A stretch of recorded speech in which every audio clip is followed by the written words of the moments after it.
as someone who's lived in Hong Kong for over 25 years, I started to sniff during the Beijing Olympics. I saw the Olympics as an opportunity for the world to welcome China, but it became one in which China was being heavily criticized.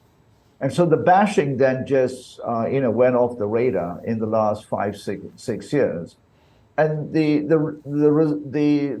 motivation for me is very simple.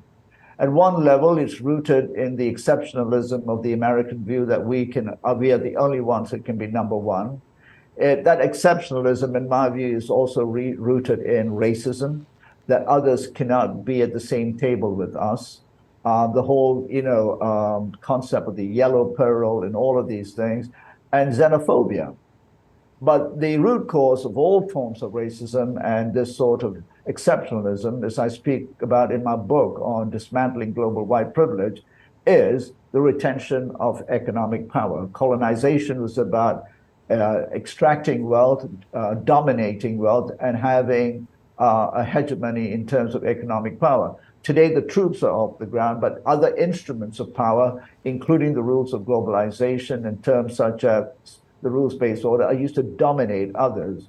And so that's why, as China rises and poses a threat in terms of economic power, etc., political influence around the world, the Western media and the governments have come together to relentlessly bash China. The rest of the world do not see China, simply as a saint, or we are on the Chinese side, or we're anti-American, etc.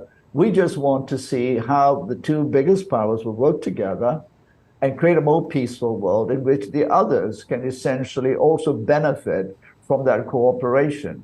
But the rest of the world are not fools, particularly all of us who've been colonized. We know where the root source of this resentment in the West towards the rise of China. And, at the moment it's China, but 10 years from now, it might be India. As India rises and becomes more powerful and India exerts its influence, who knows? It will be India for sure. And so, but we need to understand what it is. It's the inability to share power in the West, and that insecurity is driving both media and Western politicians to behave in the way that they are. I'll finish up by saying that I think it's a very unfortunate own goal. It's an own goal of relentlessly demonizing other nations, which has got the rest of the world to wonder how weak and insecure is the West, because other people are not fools. They can see through this.